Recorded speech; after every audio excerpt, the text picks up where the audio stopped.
What If Season 3, Episode 1. Let's do it. The scene itself looks exactly familiar from the one that is referenced from Captain America, the Winter Soldier. But instead of it being Steve Rogers, it is Sam Wilson and Bruce. Honestly, I thought this was an interesting dynamic to see between the two, because we get to see Sam and Bruce build a relationship, and Sam really wants to help Bruce work through his problems because at this moment, we all know that Bruce lives with the burden of being the Hulk. Because you got to think about it, in this universe particularly, you have something inside of you that you cannot control. Because it makes my boy want to sit here and separate himself from society. Because think about it. If you have an incident, you can possibly take people's lives. And the conscience of that is not good. And he slick had a moment when he was on the ship with Sam and his sister. And I think at this moment when he caught himself, this was his breaking point. And I didn't agree with how he went about it. And with Bruce being that smart, my thing was, why would you sit here, expose yourself to more gamma radiation in order to get rid of a monster that just made the whole situation worse? Because in my head, you were desperate. You wanted to be rid of the monster. But going back to the thing that made you the monster did not make any sense to me. Now you have a monster with no conscience and is going to call havoc at this point. For a man to be worried about the consequences of his actions, it made me look at him different, particularly this version of Bruce Banner, because I was surprised that they did not put this man inside of a prison cell.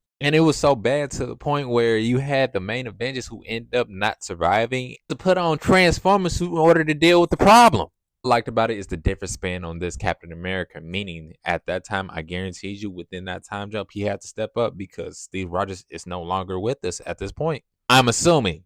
And I'm on Sam's side when it came to this, when the problems start to reoccur again. Because my thing is, why would you leave the world behind knowing that the problem that you caused, you need to handle? You can't just sit here and be like, you know what, I'm a threat to society, so I'm going to just remove myself. No, you need to handle this problem that you need to be accountable for. Now, if it was just one Hulk at this time, then okay, do your thing. But this is not the case. When I saw this thing, especially, it just reminded me that these are just a bunch of Hulks on steroids. Like, to be living in that city and seeing like that coming off the shore, oh, bro, it's over with. I'm moving. Even when they was doing that whole Power Rangers montage shit, I really didn't see them coming out on top. And he definitely did, which is very sad because he even had to become one of them in order to take care of the problem. Think about it like this.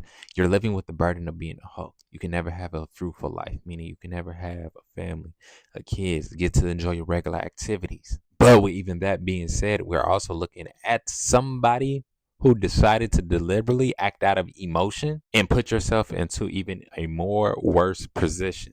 And in this scene, particularly when he's talking to Sam, I thought Sam was done for it. But Sam wanted him to realize that even though that you are in this state right now, you're still a person to me. You're not a monster. You're still Bruce Banner.